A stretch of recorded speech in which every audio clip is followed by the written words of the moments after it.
Welcome to Unpacking the Track. This is episode 5. And today we are dissecting Perfect Parasite by Hush Density. Just a quick note for new listeners. You're hearing voices generated by artificial intelligence. That's right. Digital avatars, but real human analysis, debate, and vibe. Okay, so let's get into this. Yeah. The vibe, right off the bat, it's unsettling. Usually when we do these deep dives, there's a clear story, a narrative arc. Right. There's a protagonist, a journey. Exactly. Boy meets girl, heartbreak, redemption, something like that. But this feels really different. How so? We're looking at a track from the perspective of what I'd call an awakened observer. Okay. Imagine someone sitting in the back of a dark server room, Their face is just lit up by these blue LED lights. Yeah, I can picture that. And they're just watching the matrix of human relationships scroll by on a screen, like raw code. And they're not judging it. Not at all. Yeah. They're just displaying the logs. It's so clinical. It is. It's a fascinating setup. And if you zoom out a little, the central conflict here is basically two different operating systems for romance. Two operating systems. It's a binary choice. On one side, you've got what I call SaaS mode. Software as a service, love as a subscription model. Oh, wow. And on the other side, you have the inevitable system crash, which is what happens when you actually, engage in real, messy, biological love. Love as a service? That phrase alone just makes my skin crawl. Does it? Yes. It's treating intimacy like a utility bill. Yeah. Like a monthly expense that you can just audit. I don't know. I kind of appreciate the structure of it. Of course you do. The track highlights the efficiency of that sauce model versus, the chaos of the alternative. It's zero trust versus legacy code. Okay. And honestly, in a world where everyone is busy and burned out, maybe efficiency is a form of romance. And I think that's exactly where my suspicion kicks in. Oh, here we go. You see efficiency, and I see a complete hollowing out of the human experience. Yeah. You're looking for a spreadsheet. I'm looking for a heartbeat. We're getting ahead of ourselves. You're right. Yeah. Let's jump into part 1, the intro of the song. Because the lyrics, they set the stakes immediately. Right. The lyrics open with, some people don't fall in love. They just start a free trial. They keep the receipt just in case the relationship proves fragile. Whoa. Hit the brakes. What? We have to park the car right here and just obsess over that one phrase. Free trial. It's the hook of the whole track. It's a very specific, very modern phenomenon. It is, but think about the psychology of a free trial in, the real world. Right. When you sign up for a free month of some streaming service or a photo editor, what's your actual mental state? You're not committed. You're not a customer yet. You are a tourist. You're just browsing? You've already set a mental reminder on your phone to cancel on day 29 so you don't get hit with a charge. Exactly. You have one foot out the door before you've even walked in. You're just extracting value without committing any capital. And Hush Density is saying, we are doing this with people. We're onboarding human beings with the explicit intention of churning them if they don't provide immediate ROI. It's incredibly cynical. Well, let's peel back the layer on why this happens. The song is referencing a very specific architectural shift. Zero trust. Okay. Now, for anyone listening who isn't in tech, we should probably define this because it's not just a buzzword. It explains the mindset perfectly. Go for it. Lay it out for us. Why is everyone so paranoid? So in the old days of cybersecurity, we had what was called the castle and moat model. Castle and moat. You had a firewall, that's the moat. Anything outside was considered bad. Anything inside the castle walls was trusted. Right. Once you logged in, you could just roam the halls freely. You were in. That's how dating used to be, right? Yeah. You get introduced by a friend, you're inside the circle, you're trusted. Yeah. You assume the person is good until they prove otherwise. Exactly. But in the cloud era, that whole perimeter just dissolved. People log in from coffee shops, from their phones, from different countries. You can't trust the network anymore. The moat is gone. Okay. So the industry shifted to zero trust. And the motto is never trust, always verify. Never trust, always verify. That sounds like a truly miserable way to live your life. It's necessary for data security. For data, not for people. It means every single request, even from a known user, even from the CEO's laptop, is treated as a potential threat until it proves otherwise. It's a system of constant paranoid surveillance where you assume a breach has already happened. And applying that architecture to romance is, it's absolutely dystopian. Is it? Or is it just smart risk management, the song says? They cancel the subscription at the first sign of trouble. Right. That is zero trust in action. You treat a new date like a suspicious.exe file you got in an email. Oh, come on. You don't just open it and let it run on your hard drive. You sandbox it. You run it in an isolated environment to see if it tries to steal your passwords, if it glitches. You terminate the process. See, that is exactly what I call emotional capitalism. That's a strong term. It's this transactional nightmare where people keep the receipt, metaphorically, so they can return the human being to the store if they don't fit perfectly after a week. It's pure cowardice. I don't see it as cowardice. You're expecting the partner to fail. If you walk into a relationship holding that receipt, you aren't looking for a connection. You're looking for an exit strategy. You are pre-planning the divorce on the first date. I have to push back on that. I see it as investment protection. Investment protection. We're talking about people, not a diversified portfolio. Just hear me out. You wouldn't buy a used car without a test drive and a mechanic looking under the hood, would you? No, but a car is a machine. You wouldn't buy a house without a rigorous inspection. If I'm dating someone and I see a massive red flag on date 3, why on earth should I stick around? What's a massive red flag to you? Canceling the subscription early avoids the emotional payment later. It prevents bankruptcy of the heart. Because people aren't cars. You can't test drive a human soul. The glitches are the point of it all. But I know you. I can see that look in your eye. You actually operate this way, don't you? I admit I may have a personal 14-day return policy. I knew it. Of course you do. Please, tell me how that actually works in practice without you feeling like a total monster. It's practical. Look, I remember dating someone once, maybe a year ago. Okay. On paper, fantastic, great job, funny, good aesthetics. All the metrics were green. Right. But then on the third date, we went for ramen. A nice, quiet little ramen spot. Okay, ramen is delicious. I'm not seeing the problem. The problem was the audio, the slurping. Oh, come on. No. It wasn't just a polite slurp, it was a frequency. It sounded like a drain trying to unclog itself in a basement. It totally disrupted my entire operating system. I'm sitting there trying to talk about our childhoods, and all I can hear is this hydraulic suction noise. So you dumped them because of soup. I canceled the subscription. The service did not meet quality standards. I can't believe this. It was a rigorous decision based on user experience. I knew deep down that that sound would eventually drive me to absolute madness. Why wait 6 months to find that out? That is unbelievable. You aren't looking for a partner. You're looking for a home appliance with a warranty. It's a bit harsh. Oh, this toaster makes a weird buzzing sound. Send it back. You missed out on getting to know a person because you couldn't handle a sound effect. Efficiency, my friend. It saved us both time. I freed them to find someone who appreciates loud eating. But the song goes deeper than just the initial trial period. Okay. Yeah. It moves into how these zero trust people manage the relationship once it's actually up and running. It gets way more invasive. All right, let's move to verse 1. This is where the song shifts from that free trial into actual relationship management. The lyrics say, they build a perfect image, then discard the human when the data is misaligned, scanning for the failure of their emergency way back. What stands out to me here, and I think this is maybe the most chilling word in the verse, is audit. The audit. Yeah. The implication is that they are auditing every single weakness. It's that shift from being a lover to being an auditor. Yes. You're not looking at your partner with affection or curiosity. You're looking at them with a magnifying glass, and you're hunting for bugs. And you're not hunting for bugs to fix them. No, you're looking for bugs to justify that exit strategy we just talked about. The lyrics mention, turn the past to evidence. I find that fascinating. It's like the creation of error logs. It's malicious. It's creating a dossier of failures.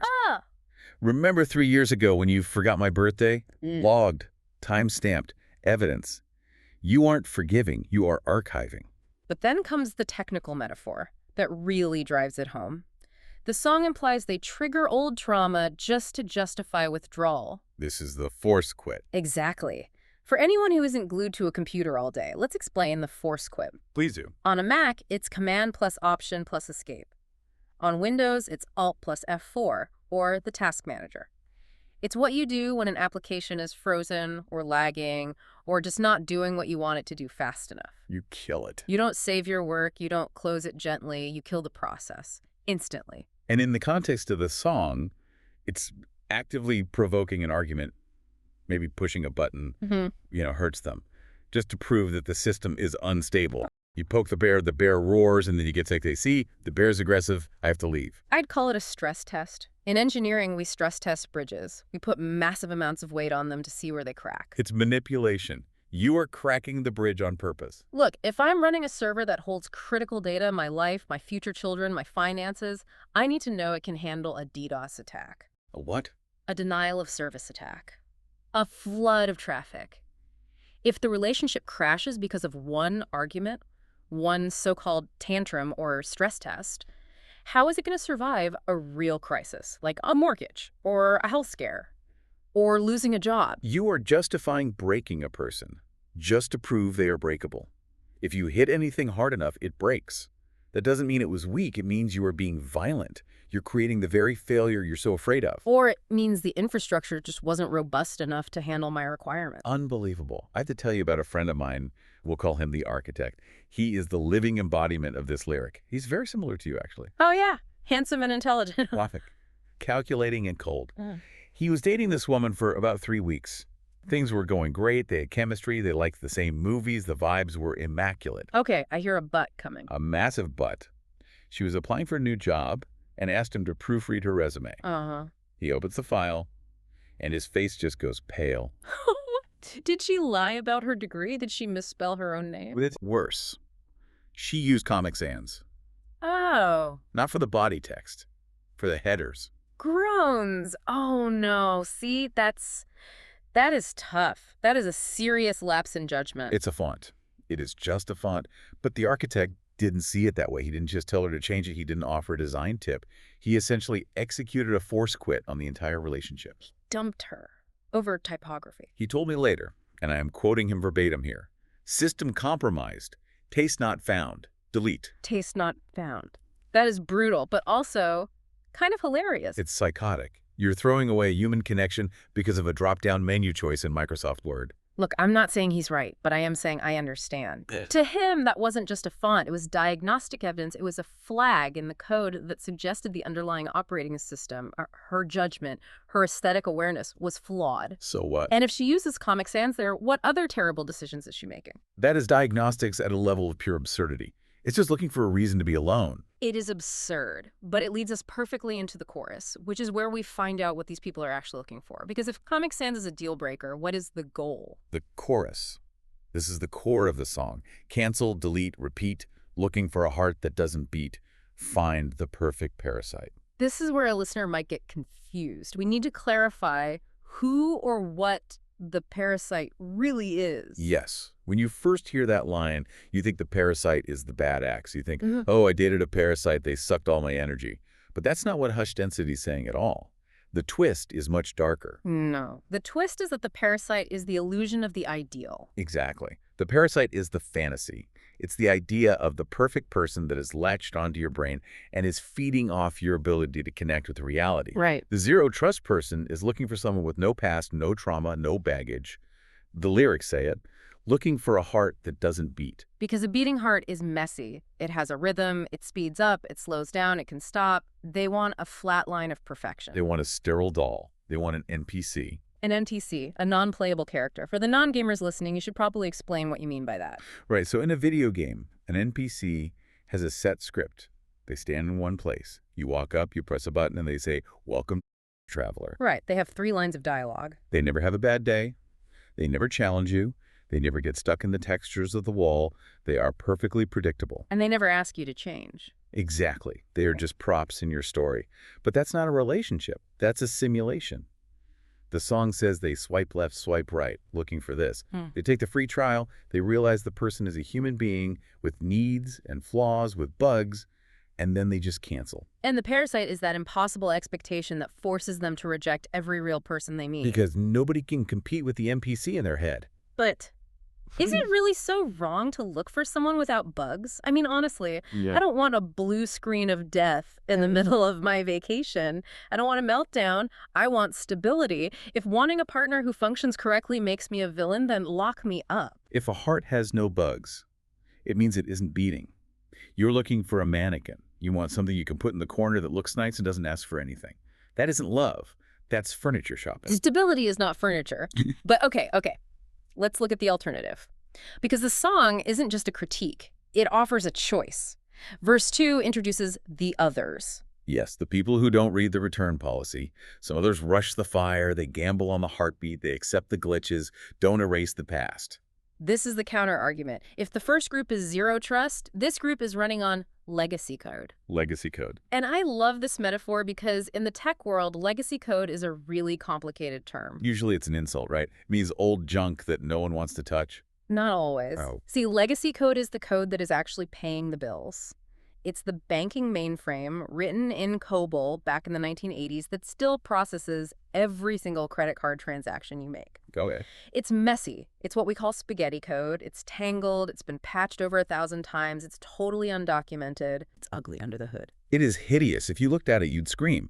But it is battle-tested. It has survived crashes, hacks, and decades of updates. It is resilient in a way that the shiny new Zero Trust app just isn't. Yeah. It keeps the world running. So when we map that onto a partner, legacy code is a person with a history. Exactly. It's someone who has patches. Maybe they have some trust issues from an that's a security patch. Maybe they have a weird coping mechanism that's a glitch in the UI. Yeah. But the reason they are still standing is because of those patches. They've survived. The song says they gamble on the heartbeat. That's a risk assessment. It's a massive risk. You are integrating your system with something you know is unstable. But it's a beautiful risk. It's like buying crypto at the absolute peak. Okay. Or trying to run a modern game on Windows 95. You know there's a 99% chance of a crash, but the adrenaline of the attempt is the point. You are rushing the fire because the fire makes you feel something. See, that just sounds reckless to me. That sounds like poor project management. The people in the intro, the Zero Trust people, they are safe. They are in a bunker. They have 100% uptime because they have 0% usage. And that is such a powerful line. Protected, but alone. They're suffering from emotional rickets because they haven't seen the sun in years. They are safe, sure, but they are atrophying. The legacy code people are messy. Their armor falls apart. But they are actually biologically alive. So what you're suggesting is I should go out and date Windows 95. Classes. I am. I absolutely am. Because that's what legacy code is. It's Windows 95. It's nostalgic. It has personality. It plays that cool startup sound, but it is very slow. It crashes constantly, and it is completely unsafe to connect to the internet. You're going to get a virus immediately. But isn't there something romantic about the blue screen of death? It means you pushed the system to its absolute limit. It means you were doing something complicated. No. There is nothing romantic about a fatal system error. That is just data loss. And this brings us to the bridge, which I think poses the ultimate question of the track. It forces us to choose sides. The bridge. Yeah. Do you scan before you feel? Protected but alone? Or wounded but you thrive? We have to zoom in on those two words, thrive versus protected. And this brings up the concept of the SLA. Right. Break down the SLA for us. What is that? An SLA is a service level agreement. Mm-hmm. In business, if I hire a cloud provider like Amazon or Microsoft, I want an SLA that guarantees, say, 99.9% uptime. Okay. That means the service can only be down for a few minutes a year. If it goes down more than that, I get paid back. It's a guarantee. Right. The Zero Trust people want a relationship SLA. They want a contract that says, I will not be hurt. I will not be inconvenienced. But in love, there is no SLA. Yeah. There is no customer support line you can call when your heart gets broken. You can't just open a ticket. That's the scary part. That's the Wild West of legacy code. So the song forces a choice. You can be protected, living in your bunker with your perfect standards and your SLA, or you can be wounded, but you thrive. I know exactly where I stand. I choose wounded but thrive every single time. Why? Why choose the wound? That seems completely counterintuitive to survival. Because scars are textures. Think about a smooth plastic surface versus a piece of weathered wood. The wood has character. It has a history. Yeah. Without scars, a person is just a default skin in a video game. You haven't played the game yet. Wounded but thrive is the definition of biological life. Everything that grows, breaks, and then repairs itself. Muscle growth is literally tearing fibers so they can grow back stronger. I see the poetry in that, I really do. But practically, if I look at my calendar, I have to choose protected. Really. Even knowing means being alone. Wounds take too long to heal. I don't have time for a respawn. Respawn. If I get my heart broken, that's 6 months of lost productivity. That's depression, that's therapy costs, that's days where I'm not operating at 100%. That is emotional downtime. I'd rather have the 99.9% uptime, even if the experience is a bit sterile. That is the most tragic thing I have ever heard you say. 6 months of lost productivity. You are treating your soul like a factory floor. You think you're a machine. It's a factory floor. Yeah. I'm manufacturing success here. I can't have a supply chain disruption because my partner decided to have an existential crisis. Well, the song doesn't let you off the hook that easily. Yeah. The outro is savage. It's so simple. Good luck finding perfect.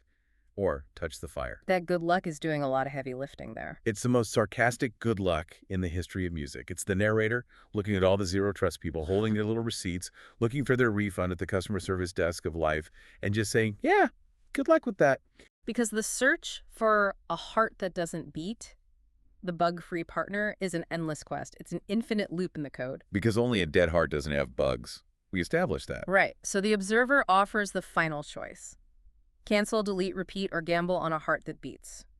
He doesn't judge you, not technically. He just lays out the server logs and lets you decide. Touch the fire, not the parasite. Touch the real thing. Get burned.